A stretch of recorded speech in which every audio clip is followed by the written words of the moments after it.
When a wealthy black attorney, Ezra Clarke, takes on a high-stakes civil rights case in a racially charged small town, he quickly becomes the target of systemic racism and corruption.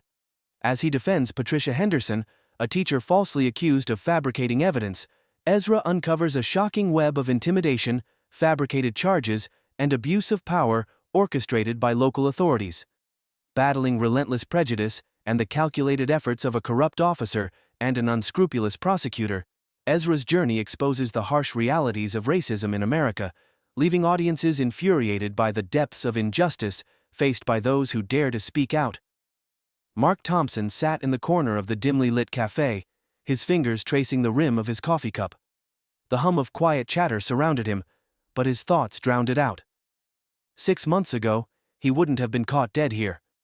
Back then, his morning started with a rigid routine, an early run, a suit, and the corner office where everyone knew his name. Now it was just this: the cafe, the coffee, and the weight of a life turned upside down. "Mark?" The voice pulled him from his reverie. He looked up to see Alice, the cafe's owner, standing by his table. Her apron was dusted with flour, and her warm smile was the kind that demanded a response. "Yeah?" he replied, his voice rough from lack of use. "Just wanted to let you know the group starts in 5 minutes, she said, motioning toward the back room. "Still time to join us." Mark nodded, though he wasn't sure if he meant it. Every Wednesday morning, the community group met to talk about, what was it, again, life regrets. Moving forward. He hadn't been able to bring himself to join. What would he even say? But today felt different. Maybe it was the gnawing loneliness, or the quiet hope that something, anything, might help. He glanced at Alice, who lingered for a moment before walking away, leaving him with his decision. Mark took a deep breath. Maybe today was the day to start again. Ezra Clarke adjusted his glasses as he stepped out of the sleek black sedan, the morning sun glinting off its polished surface. His driver, Marcus, gave him a respectful nod before sliding back into the car and pulling away. The air smelled faintly of rain, though the storm had passed hours ago, leaving the city streets damp and shining like polished stone. Ezra looked up at the unassuming sign of the cafe he visited every Saturday morning, Gracie's Corner. It was a small, family-run spot tucked between a laundromat and a hardware store in the heart of Mayfield, a town just far enough from the city to feel like another world. The bell over the door jingled as he entered, the warm aroma of brewed coffee and baked goods enveloping him. Gracie, the cafe's owner, looked up from behind the counter and smiled. "Morning, Mr. Clarke," she said, wiping her hands on her apron. "Your usual?" "Yes, please," Ezra replied, his deep baritone carrying a warmth that matched his easy smile. He removed his glasses and placed them in the inner pocket of his tailored blazer, a garment that looked out of place in the modest cafe but felt natural on him.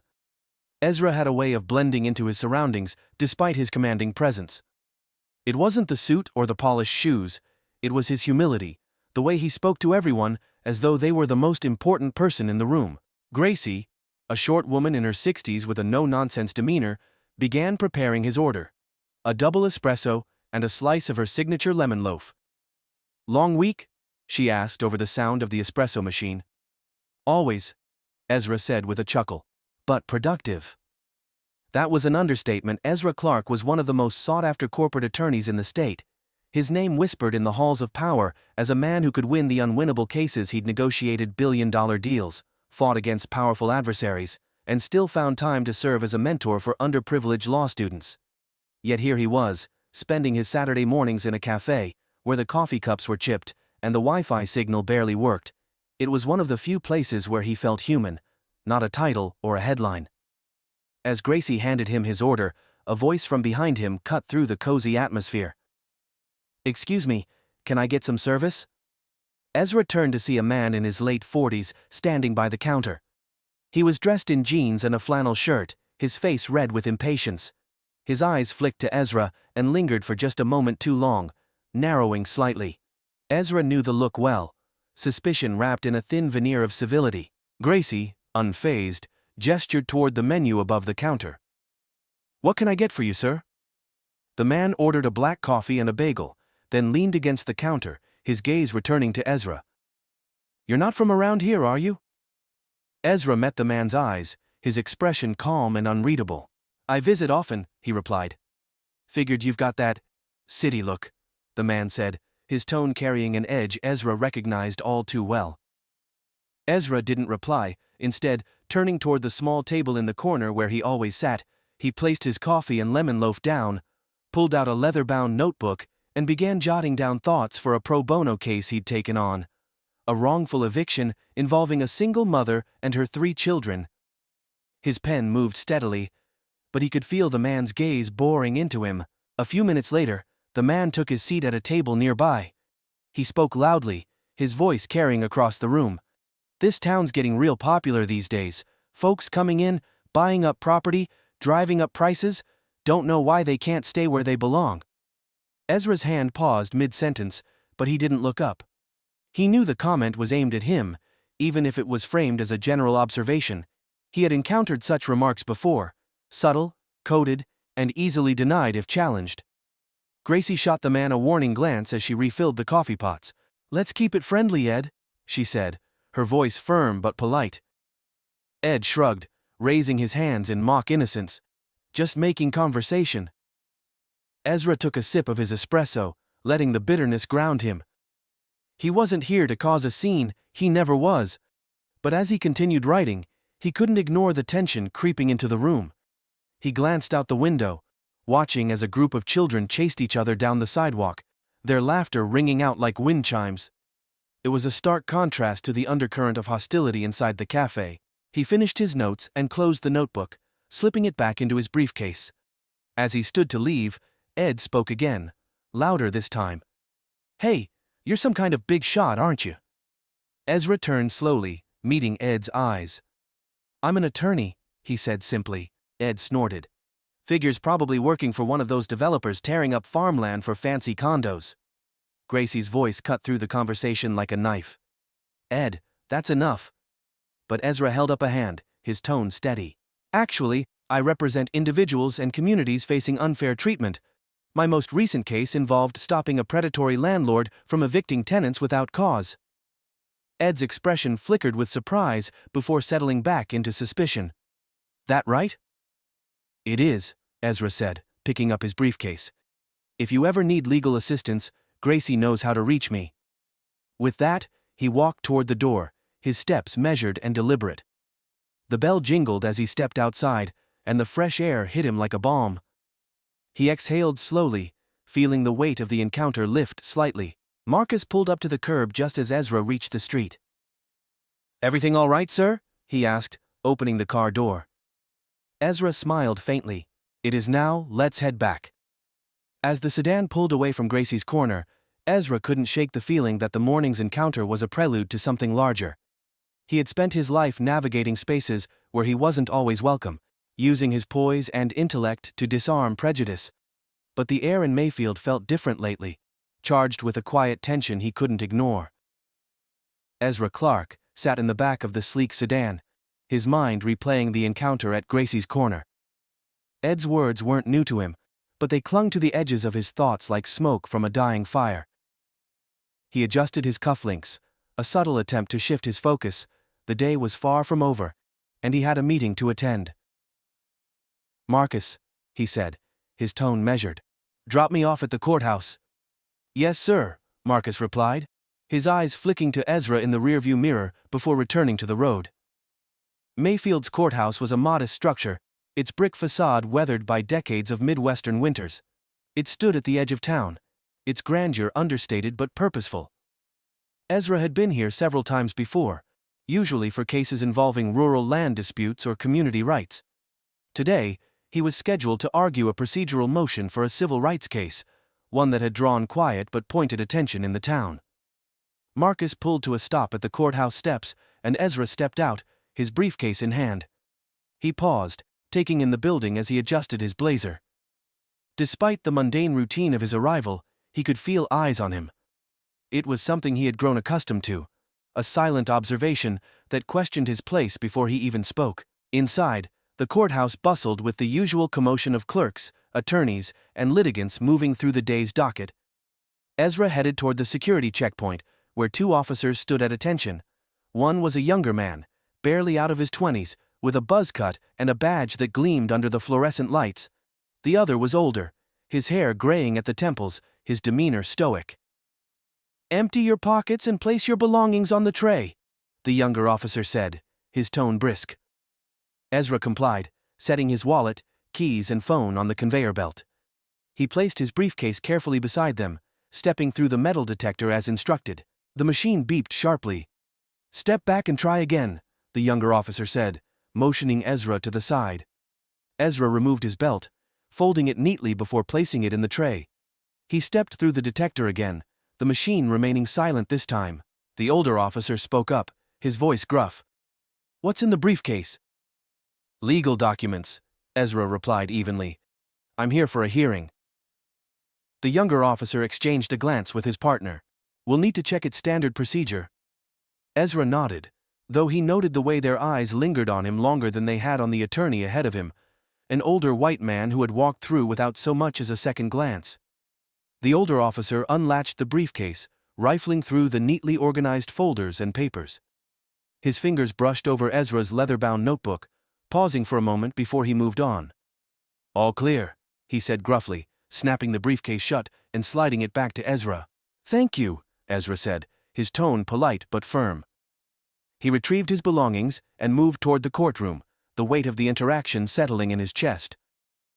The courtroom was sparsely filled when Ezra entered. The opposing counsel, a man named Richard Calloway, sat at the plaintiff's table, his face betraying mild annoyance at Ezra's arrival.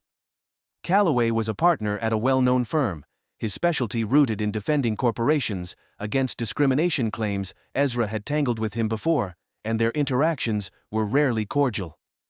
"Clarke," Calloway said with a tight smile as Ezra approached the defense table. "Nice of you to show up." "Traffic was light," Ezra replied, his voice even as he set his briefcase down. "I trust you've had a chance to review my brief." Calloway chuckled. "Oh, I've read it. You've got quite a knack for creative arguments." Ezra didn't rise to the bait. He opened his briefcase and began arranging his papers, his focus narrowing to the task at hand. The judge entered moments later, a woman in her 50s with sharp eyes and a no-nonsense demeanor. "All rise," the bailiff announced, and the room stood as she took her seat. "Be seated," she said, adjusting her glasses as she scanned the docket. "This is case number 23 CV 1842. Collins v. Mayfield City Council. Counsel, please state your appearances." "Richard Calloway for the plaintiff," Calloway said smoothly. "Ezra Clarke for the defense, Your Honor," Ezra said, his voice carrying across the courtroom, with quiet authority. The judge nodded. "We're here to address the defendant's motion to dismiss, Mr. Clarke. You may proceed." Ezra stood, buttoning his blazer, as he approached the podium. He began to outline his argument, his words deliberate and measured. His focus was unshakable, even as he felt Calloway's eyes on him, scrutinizing every gesture, every inflection. The courtroom was silent, save for the rustle of papers and the soft clack of the court reporter's keyboard. As Ezra spoke, he noticed a shift in the room. It wasn't overt, but it was palpable. A tension that settled over the proceedings like a storm cloud. He saw it in the subtle frowns of the gallery members, in the way Calloway smirked, as though he were waiting for Ezra to falter. When it was Calloway's turn to speak, he stood with a swagger that Ezra recognized well. It was the confidence of a man who believed the system worked in his favor. Calloway's arguments were polished, but laced with undertones that didn't go unnoticed. "The defense would have you believe this is a simple case of procedural missteps," Calloway said, glancing toward Ezra with a faint sneer. "But let's be clear. This is about accountability. The city council's actions have consequences, and those consequences disproportionately affect certain communities." Ezra kept his expression neutral, though he felt the weight of Calloway's words pressing against him. The opposing counsel wasn't just addressing the court. He was playing to the biases he knew existed in the room. When the judge called for a recess, Ezra returned to the defense table, his mind racing through the implications of Calloway's strategy. As he gathered his notes, a clerk approached with a message. "Mr. Clarke, Judge Monroe would like to see you in her chambers," the clerk said. Ezra nodded, following the clerk to the judge's office. The room was small but well kept, lined with shelves of legal texts and framed degrees. Judge Monroe sat behind her desk, her expression unreadable. "Mr. Clarke," she said, motioning for him to sit. "I wanted to speak with you about this case." Ezra took the offered seat, his hands resting on the armrests. "Of course, Your Honor." The judge leaned forward slightly, her hands clasped on the desk. "You're an excellent attorney, and your reputation precedes you. But I want to make something clear. This case has drawn a lot of attention, and not all of it is positive." Ezra nodded slowly, his eyes meeting hers. "I understand." "Do you?" she asked, her tone sharpening. "Because there are those who feel this case is disruptive." Ezra's jaw tightened, though he kept his tone calm. "Disruptive to what, Your Honor?" The judge sighed, leaning back in her chair. "To the status quo." Ezra felt a flicker of anger, but he quelled it, choosing his words carefully. "The law isn't meant to preserve the status quo, it's meant to ensure justice." Judge Monroe studied him for a long moment before nodding. "That's all, Mr. Clarke. You're dismissed." As Ezra left her chambers, the weight of the conversation settled heavily on his shoulders. He knew what she hadn't said aloud, that his presence in this courtroom, in this town, was itself an act of defiance. And defiance, no matter how professional or composed, was rarely welcomed. The afternoon sun hung heavy over the courthouse steps as Ezra Clarke stepped out, his briefcase in hand. The air felt thicker now, every step down the marble stairs echoing with a sense of unease. The conversation with Judge Monroe replayed in his mind like a taut string vibrating with tension. He paused at the bottom of the steps, surveying the small cluster of reporters that had gathered. Their cameras clicked, and their voices rose with questions, probing for a soundbite. "Mr. Clarke, do you believe this case will expose systemic bias in Mayfield?" "Mr. Clarke, are you concerned about the backlash this case has already generated?" Ezra ignored the questions, offering a polite but firm, "No comment," as he made his way to the car Marcus was waiting, the door already open. As Ezra slid into the back seat, Marcus glanced at him in the rearview mirror. "Rough day?" "It's getting there," Ezra replied, loosening his tie. "Let's head to the office." The drive back into the city was uneventful, the hum of the engine and the rhythmic passing of streetlights a brief respite. But Ezra's phone buzzed incessantly, messages pouring in from colleagues, reporters, and most concerningly, anonymous numbers. He ignored the majority, but one message caught his eye. "You think you can change things here? You're out of your depth. Go back to where you belong." Ezra stared at the words for a moment, before locking his phone. It wasn't the first time he'd received such messages, but their persistence had grown sharper since the case began. He was no stranger to resistance, but the coordinated nature of these threats felt different. When they arrived at his office, a sleek high-rise in the heart of the city, Ezra stepped into the lobby, nodding at the receptionist as he headed for the elevator. As the doors closed, he exhaled deeply, preparing himself for the evening ahead. His assistant, Julia, greeted him the moment he stepped into his office. "There's a problem," she said. Her tone clipped. "What now?" Ezra asked, setting his briefcase on his desk. "Calloway filed a motion to dismiss your key witness," Julia said, handing him a folder. "Claims her testimony is biased because of her ties to the community council." Ezra flipped through the documents, his brow furrowing. The witness, a middle-aged teacher named Patricia Henderson, was central to proving the discriminatory policies at play. Without her testimony, the case's foundation would weaken significantly. "He's reaching," Ezra said, his voice firm. "We can counter this." Julia hesitated. "There's something else." Ezra looked up, his expression expectant. "Patricia called," Julia said. "She's scared." "Ezra. Someone vandalized her car last night. She's considering withdrawing." Ezra set the folder down, the weight of the situation pressing against him. "Have you spoken to her?" "I tried. But she sounded shaken. She asked for time to think." Ezra leaned back in his chair, steepling his fingers. "Schedule a meeting with her for tomorrow morning. We'll reassure her that she has our full support." Julia nodded, but her expression remained uneasy. "Be careful, Ezra. This case is stirring up more than just legal challenges." Later that evening, Ezra decided to visit Patricia himself. He felt it was important to show her that she wasn't alone. Marcus drove him to her modest home on the outskirts of the city. The neighborhood was quiet, the streetlights casting long shadows across the pavement. As Ezra approached the front door, he noticed the remnants of spray paint on Patricia's driveway. The words, "Stay silent," had been hastily scrubbed away. Patricia opened the door cautiously, her face pale but relieved to see Ezra. "Mr. Clarke," she said, her voice trembling. "I wasn't expecting you." "I wanted to check on you," Ezra said, his tone gentle. "May I come in?" She nodded, stepping aside to let him enter. The living room was cozy, but dimly lit. The curtains drawn tightly, Patricia motioned for Ezra to sit on the couch while she poured 2 cups of tea. As she handed him a cup, her hands shook slightly. "I don't know if I can do this," she admitted, sinking into the armchair across from him. "The threats, the vandalism. I'm just a teacher, I didn't sign up for this." Ezra leaned forward, his voice steady.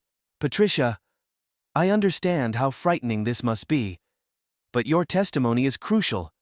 You've seen firsthand how these policies have hurt the community. Without your voice, it'll be harder to hold them accountable." Patricia looked away, her eyes brimming with tears. "I don't know if I'm strong enough." "You are," Ezra said firmly, "and you're not alone in this. We have resources to ensure your safety. But this isn't just about this case, it's about standing up for what's right, for the people who don't have the platform to fight back." Patricia met his gaze, her expression wavering. Before she could respond, there was a loud knock at the door. Ezra and Patricia both froze, the sound reverberating through the small house. "Are you expecting someone?" Ezra asked quietly. Patricia shook her head, her fear palpable. Ezra stood, motioning for Patricia to stay back.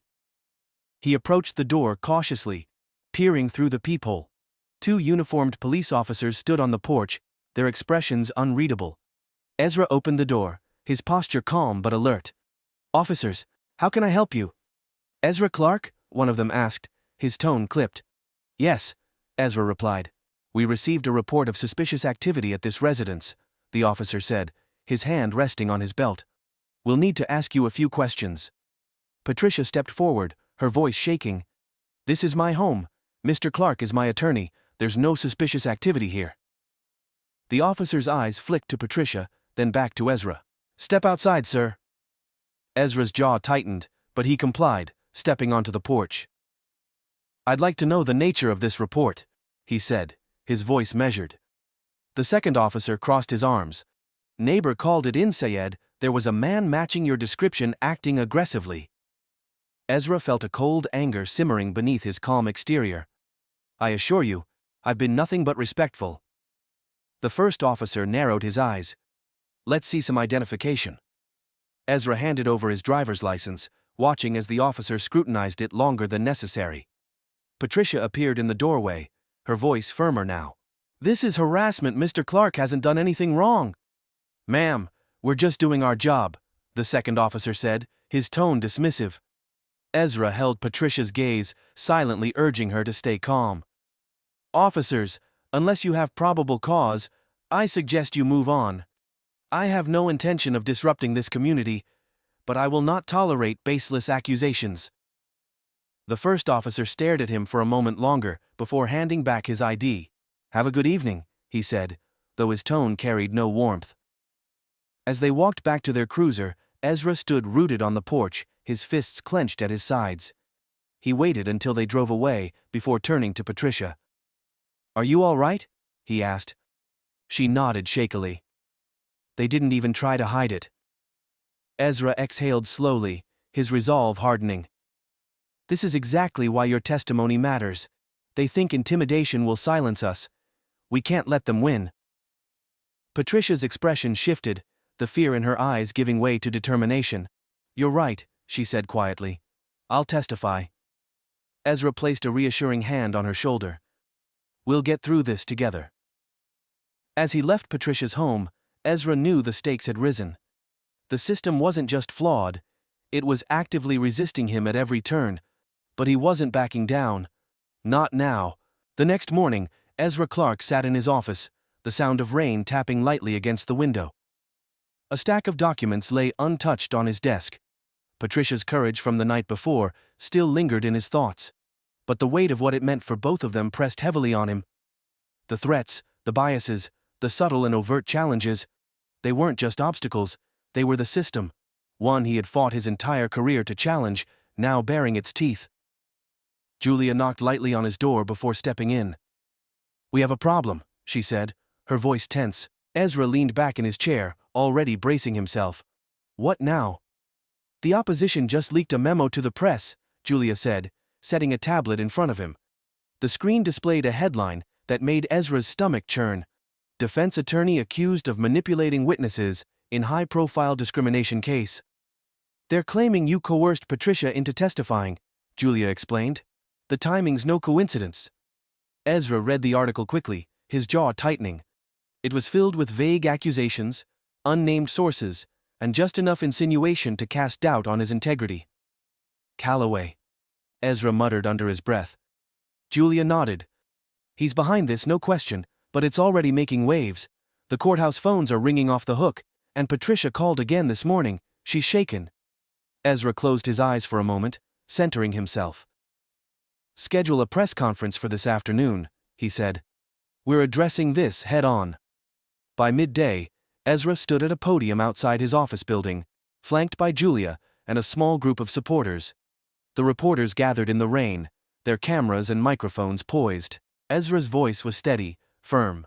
"The claims made against me are not only baseless, but a deliberate attempt to undermine a case that seeks justice for a community that has been systematically marginalized. This is a distraction, plain and simple, orchestrated by those who fear accountability."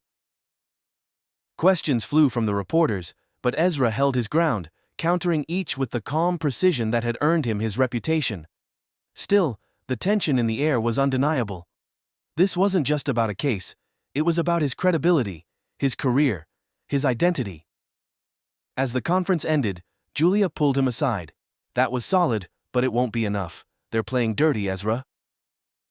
"I know," he replied, "but we're not backing down." Later that evening, Ezra returned to his apartment, hoping for a quiet night to regroup. The storm outside had intensified, lightning casting sharp flashes across the city skyline. As he unlocked the door, his phone buzzed. It was Marcus. "Sir, you need to see this," Marcus said, his voice unusually grave. Ezra turned on the TV, flipping to a local news channel. His heart sank as he saw the footage. Police officers raiding Patricia's home, escorting her in handcuffs. The anchor's voice was somber. "Patricia Henderson, a key witness in a high-profile civil rights case, was arrested tonight on charges of falsifying testimony and obstruction of justice.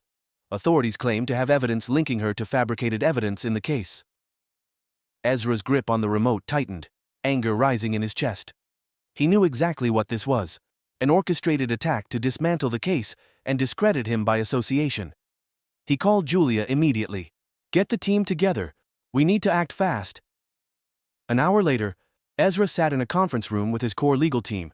Julia, Mitchell, his second chair, and a handful of junior associates surrounded him, their expressions tense.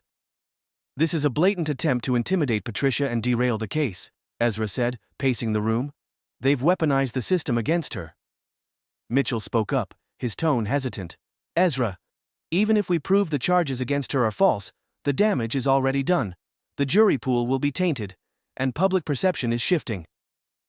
Ezra stopped pacing, turning to face him. "Are you suggesting we back down?" "I'm saying we need to be realistic," Mitchell replied. "They're pulling every string they have. If we're not careful, they'll drag you down too." Ezra's gaze hardened. "They can try, but we're not abandoning Patricia, and we're not abandoning this case." Julia broke the tension. "Then we need a strategy. First, we challenge the evidence against Patricia and file for an expedited hearing. Second, we lean into the public support we've built. If they want a fight, we'll give them one." Ezra nodded. "Let's move, Mitchell. I need you to prepare our counterarguments, Julia. Draft a public statement emphasizing Patricia's integrity and our commitment to this case." The next morning, Ezra arrived at the courthouse, the weight of the escalating conflict evident in the air. Protesters had gathered outside, their signs a mix of support and vitriol. As Ezra walked toward the entrance, a man stepped in his path. "You're destroying this town," the man spat, his face twisted with anger. Ezra didn't flinch. "I'm fighting for justice. If that scares you, maybe you should ask why."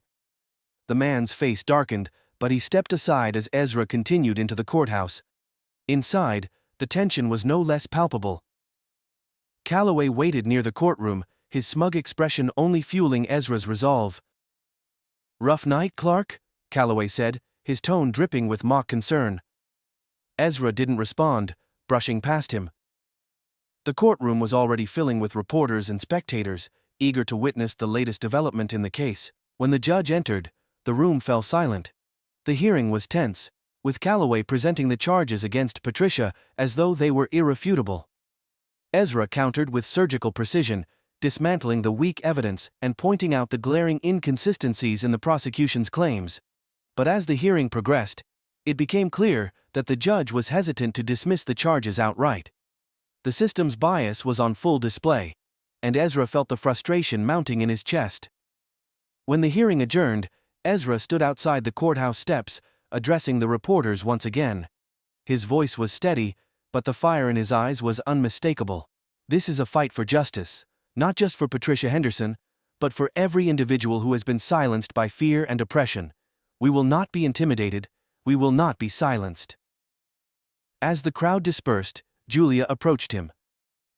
"The media's starting to rally behind us," she said. "But it's not enough. Calloway and his backers are playing the long game." "Then we play smarter," Ezra replied. His mind was already racing, formulating the next move. That evening, as Ezra reviewed the day's events in his office, a call came through from an unknown number. He hesitated before answering. "Mr. Clarke," a deep voice said, "if you value your career and your safety, you'll drop this case." The line went dead before Ezra could respond. Ezra set the phone down, his resolve hardening. The stakes had never been higher, but neither had his determination. The fight wasn't over. Ezra Clarke walked into the courtroom, his spine straight, his gaze unwavering. The gallery buzzed with whispers, the air charged with anticipation. Today was pivotal. The stakes weren't just about the case, it was about setting a precedent, about refusing to bend under the weight of systemic bias and intimidation. Patricia Henderson sat at the defense table, her hands clasped tightly, her knuckles pale. She looked up at Ezra as he approached, her eyes reflecting a mix of fear and determination. "You ready for this?" Ezra asked, his voice low but steady. Patricia nodded, though her hands betrayed her nerves. "I trust you, Mr. Clarke." Ezra offered a reassuring smile, before turning his attention to the prosecution table. Richard Calloway leaned back in his chair, exuding smug confidence. Beside him sat Officer Daniels, the officer who had arrested Patricia, his expression carefully neutral, but his body language betraying a hint of arrogance. He was the epitome of unshaken authority, a man accustomed to being believed without question. As the judge entered, the room fell silent. Judge Monroe took her seat, her sharp gaze sweeping the courtroom. "We are here to address the charges against Patricia Henderson. Mr. Calloway, you may proceed." Calloway rose smoothly, his voice polished and commanding. "Your Honor, we have incontrovertible evidence that Ms. Henderson falsified her testimony and obstructed justice in an attempt to sway the outcome of this case. Furthermore, we have corroborating statements from Officer Daniels who can attest to her actions." He gestured toward Daniels, who gave a slight nod, his lips pressed into a thin line. Ezra sat motionless, his expression unreadable, but his mind was racing. He had anticipated this, had prepared for it. Now it was time to execute. When it was Ezra's turn, he rose deliberately, his presence commanding attention. "Your Honor, the charges against Ms. Henderson are not only baseless, but are part of a calculated effort to undermine her credibility and derail this case. I intend to prove as much." The judge motioned for him to continue. "Let's start with the so-called evidence," Ezra said, his voice measured but forceful. He moved toward the table where the prosecution's documents were displayed. "This report claims Ms. Henderson falsified documents, but these documents have no chain of custody, no verifiable origin. In fact, they were submitted by an anonymous source, a source conveniently impossible to cross-examine." Calloway smirked, but Ezra ignored him, turning to face Officer Daniels. "Officer Daniels," Ezra said, his tone sharpening, "you were the arresting officer, correct?" Daniels shifted slightly but nodded. That's correct. And you claim Ms. Henderson confessed to falsifying documents during your investigation? She did, Daniels replied, his voice firm. Ezra nodded slowly, pacing in front of the jury. You recorded this confession? Daniels hesitated, a flicker of uncertainty crossing his face. No, it was an informal conversation. Ezra stopped pacing, turning to face Daniels directly. So, you have no audio? No written statement? No documentation of this alleged confession? Daniels stiffened. I don't need a recording to know what I heard. Ezra let the silence hang for a moment before speaking. And during this informal conversation, did Ms. Henderson have legal counsel present? Daniels hesitated. No. She didn't ask for one. Ezra's gaze bore into Daniels. Did you offer her the option? Daniels didn't respond immediately, his jaw tightening. Ezra pressed on. Or did you, perhaps, pressure her into making statements without fully informing her of her rights? Calloway stood abruptly. Objection. Your Honor, counsel is badgering the witness. Judge Monroe raised a hand. Overruled. Answer the question, officer. Daniels glared at Ezra, his facade cracking. I did my job. Ezra's voice dropped, his tone razor-sharp. And did your job include orchestrating the vandalism of her property to intimidate her before her arrest? A collective gasp rippled through the courtroom. Daniels' eyes widened for a split second before narrowing. That's absurd. Ezra didn't relent. I have eyewitness testimony and video footage from a neighbor's security camera showing a vehicle registered to your department parked outside Ms. Henderson's home the night of the vandalism. Care to explain? The courtroom erupted into murmurs. Judge Monroe banged her gavel. Order! Daniels' composure unraveled further, his face flushing. I don't know what you're talking about. Ezra turned to the jury, his voice rising with conviction. This is what we're up against. A system that uses fear and coercion to silence those who dare to speak the truth. Patricia Henderson is not on trial here. The integrity of justice is. Calloway stood again, his tone desperate. Your Honor, this is a baseless accusation with no relevance to the charges. Ezra cut him off, his voice thundering. The relevance is clear. This case isn't about Ms. Henderson's actions. It's about a coordinated effort to protect those in power at the expense of the vulnerable. Judge Monroe leaned forward, her expression grave. Mr. Clarke, do you have further evidence to support your claims? Ezra nodded, turning to Julia, who handed him a folder. He held it up for the courtroom to see. Inside this folder are sworn affidavits from 2 officers who have come forward, detailing a pattern of misconduct within the department, including fabricated charges and intimidation tactics. Daniels rose from his seat, his voice shaking with anger. This is slander. Ezra turned to him, his gaze unyielding. It's the truth, and it's time it came to light. The tension in the room was electric, every eye fixed on Daniels. His defiance faltered, his anger giving way to panic. Calloway grabbed his arm, hissing something under his breath, but Daniels pulled away. You don't understand what it's like, Daniels blurted, his voice breaking. They'll ruin me if I don't play along. The courtroom fell silent again, the weight of his words hanging in the air. Ezra stepped forward, his voice softer now, but no less powerful. Then help us fix it. This isn't just about one case, it's about changing a system that forces good people to do bad things. Daniel slumped back into his chair, his head in his hands. Calloway looked like he'd swallowed a lemon, his usual confidence shattered. Judge Monroe adjusted her glasses, her expression unreadable. This court will recess for 1 hour while I review the new evidence. As the gavel struck, the room buzzed with frenetic energy. Reporters scrambled for their phones, spectators whispered in hushed tones, and Calloway stormed out, his face dark with fury. Ezra remained by Patricia's side, his hand resting on her shoulder. We're not done yet, he said quietly. Patricia looked up at him, tears in her eyes, but a newfound strength in her expression. Thank you, Mr. Clarke, for not giving up. Ezra nodded, his resolve firm. This fight was far from over, but for the first time, the tide was turning. Ezra Clarke stood outside the Mayfield Police Department, the cool evening air brushing against his skin. The building loomed before him, its stark brick facade illuminated by harsh floodlights. He adjusted his tie and stepped forward, each stride deliberate and steady. Inside, he knew, awaited the showdown that had been building since the moment he took Patricia Henderson's case. The automatic doors slid open, revealing a bustling lobby. Officers milled about, their chatter dying as they noticed Ezra's arrival. He felt the weight of their gazes, a mix of curiosity and barely veiled hostility. Ignoring them, he approached the front desk. "I'm here to speak with Officer Daniels," he said, his voice calm but firm. The officer behind the desk, a young woman with sharp eyes, hesitated before nodding. "He's in his office down the hall to the left." Ezra nodded his thanks and walked toward the hallway. The air seemed thicker here, the fluorescent lights casting a sterile glow. As he approached Daniels' office, he noticed the door was slightly ajar, voices spilling out. "I'm telling you, this case isn't worth the heat it's bringing," a man said, his tone low and tense. Ezra recognized it as Calloway's voice. Daniels responded, his voice sharper. "You don't get it. If we back down now, it's my neck on the line." Ezra pushed the door open, stepping into the room without hesitation. The two men froze, their conversation cutting off mid-sentence. Calloway's expression darkened, but Daniels' face betrayed a flicker of panic.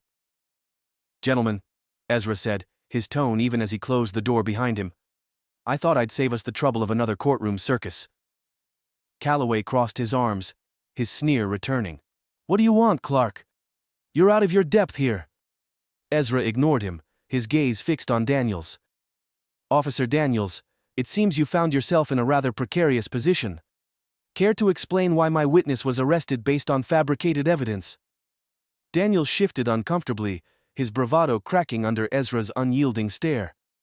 "I was just following protocol," he muttered. Ezra stepped closer, his presence commanding. "Protocol? You call vandalizing a woman's property and arresting her on trumped-up charges protocol, or was it more convenient to silence her before she could testify?"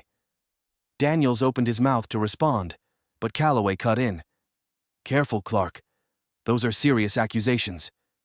Ezra turned to him, his voice sharpening. "And they're true. I have affidavits from 2 of your officers, Daniels.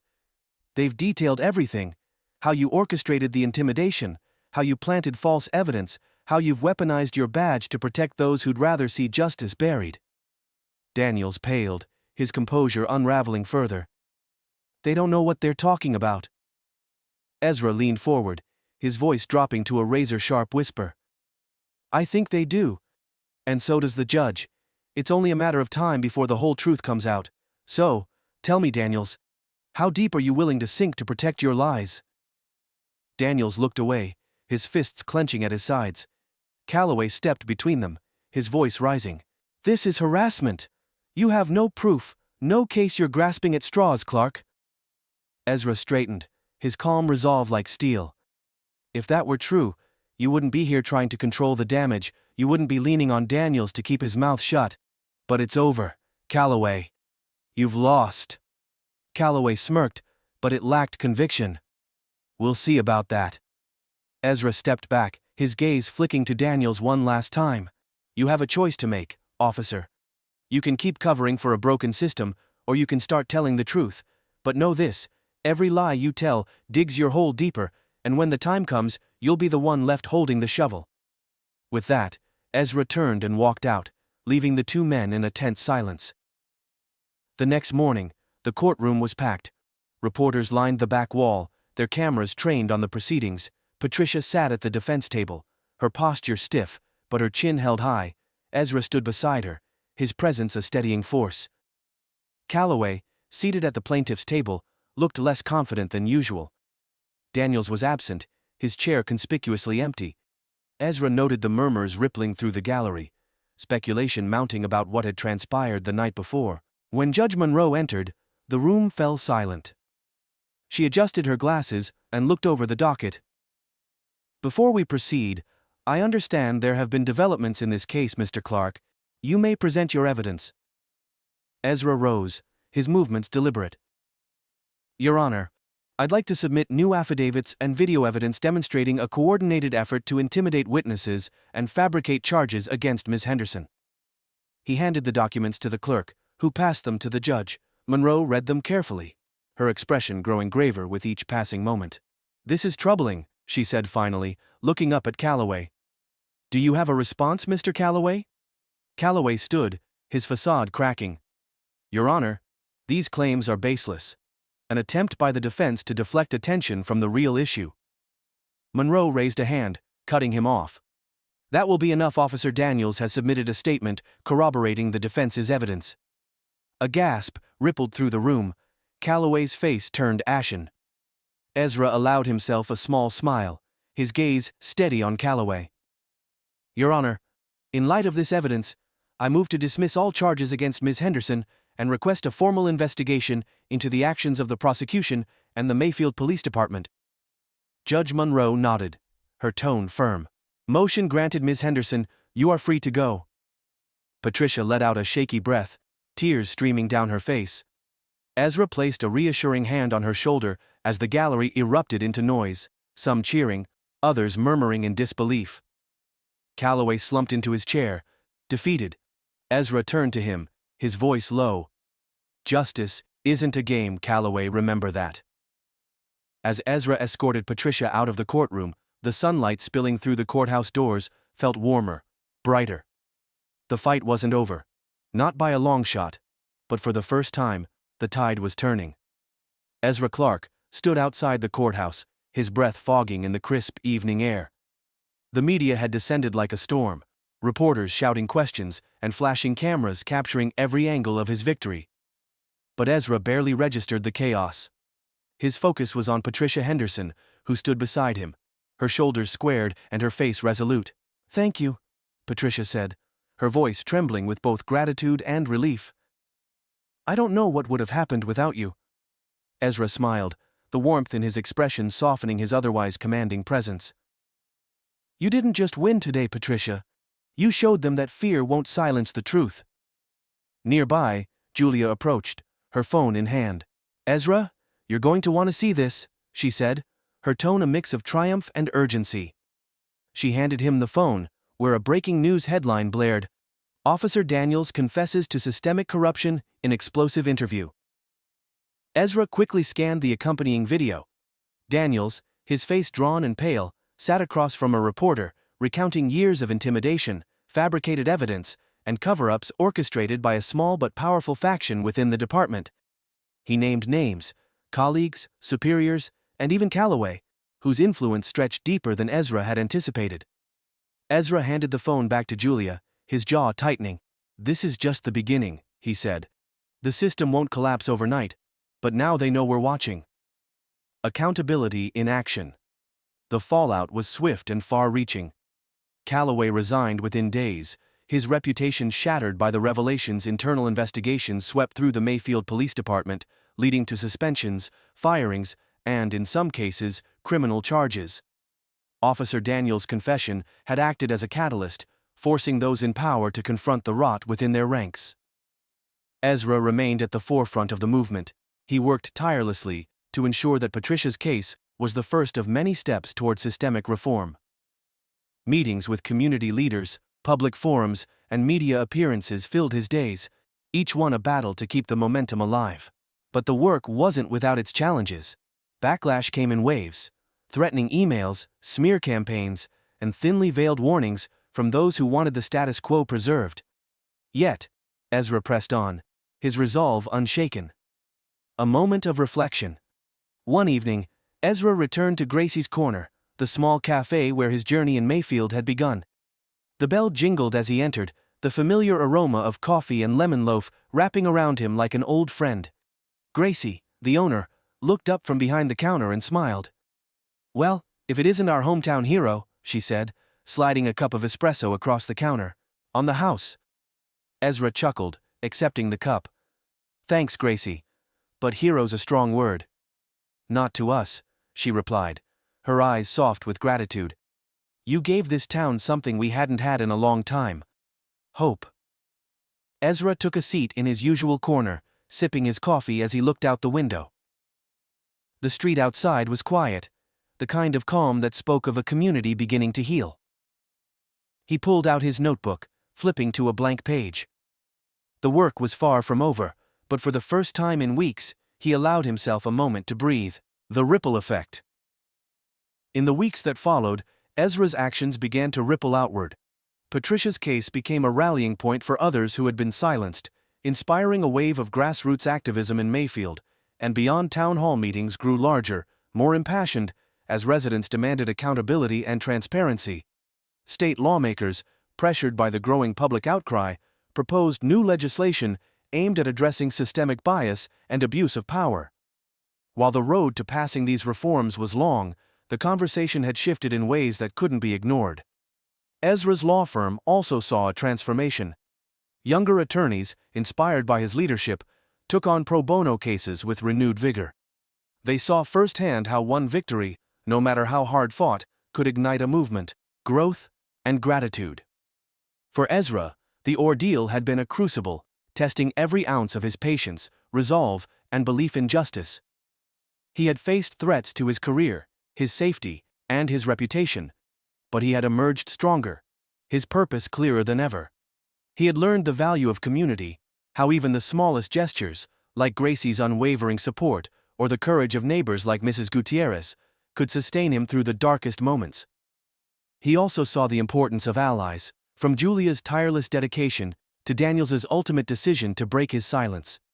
That evening, as Ezra stood on the balcony of his apartment, looking out at the city lights, he felt a rare sense of peace.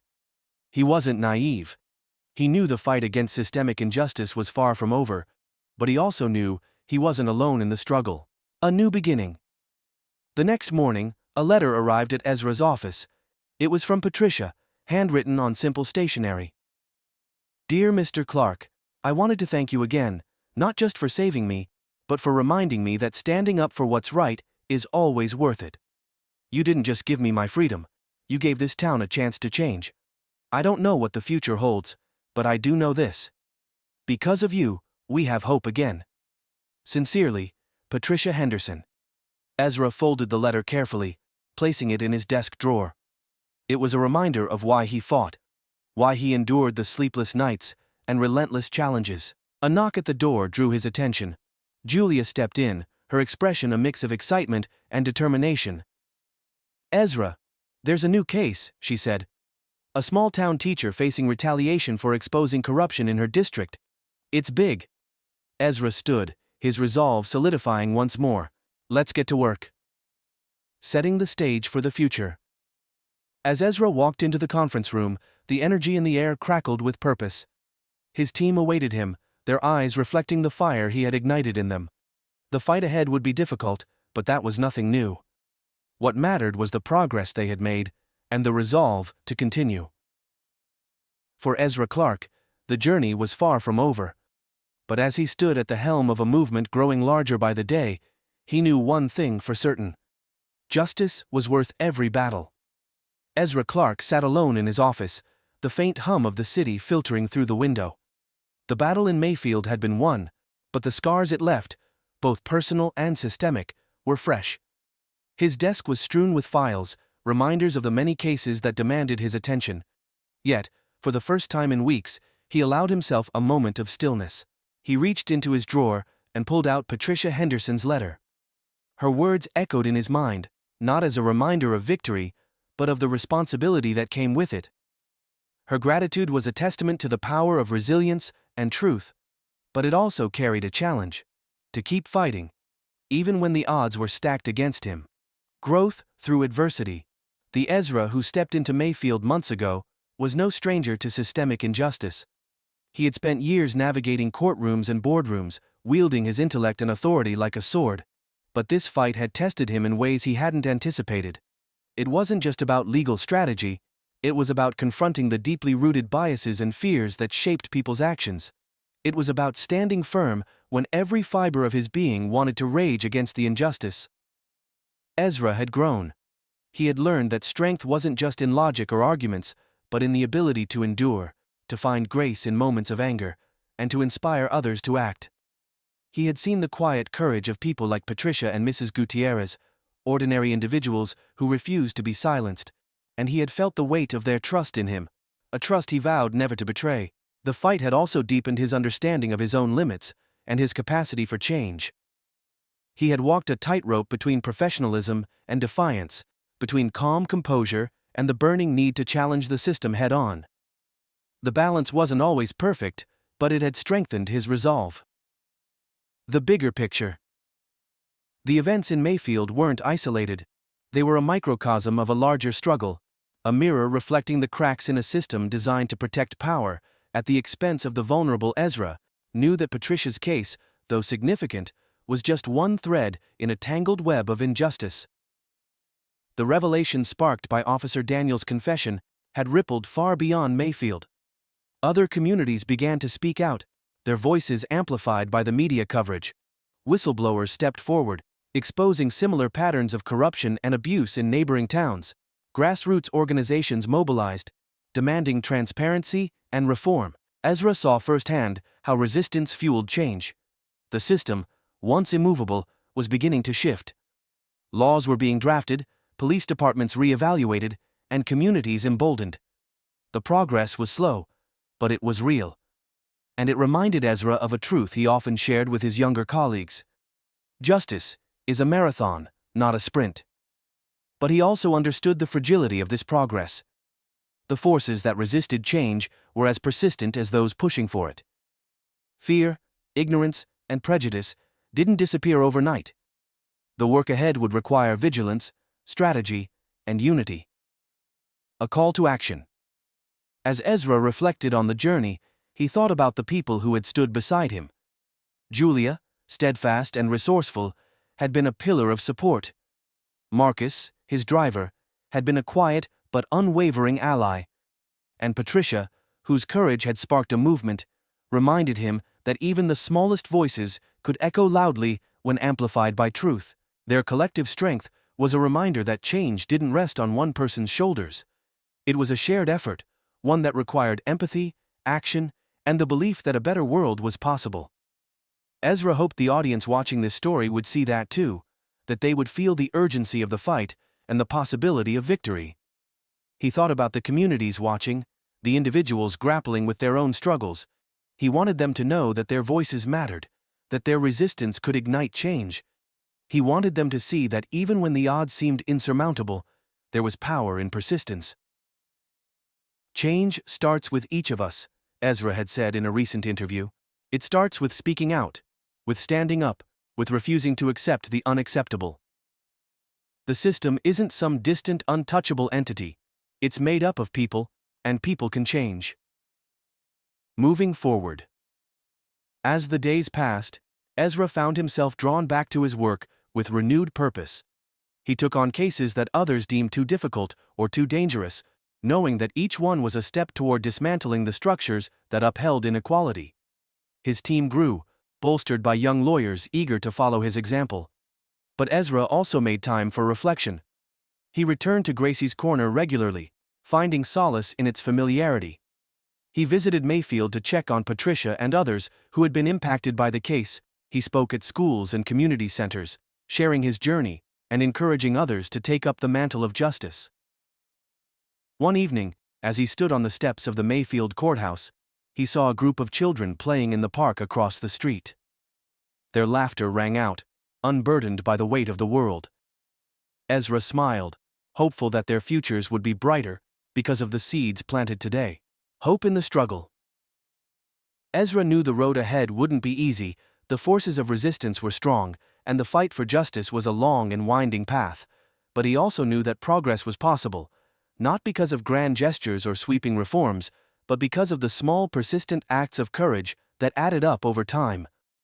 As he looked out at the city lights one evening, he thought about the people who had fought alongside him, the battles still to come, and the lives that could be changed. His story wasn't just his own, it was part of a larger narrative, one that belonged to everyone willing to stand up and say, "Enough." And in that thought, Ezra found peace. The fight wasn't over, but neither was his resolve.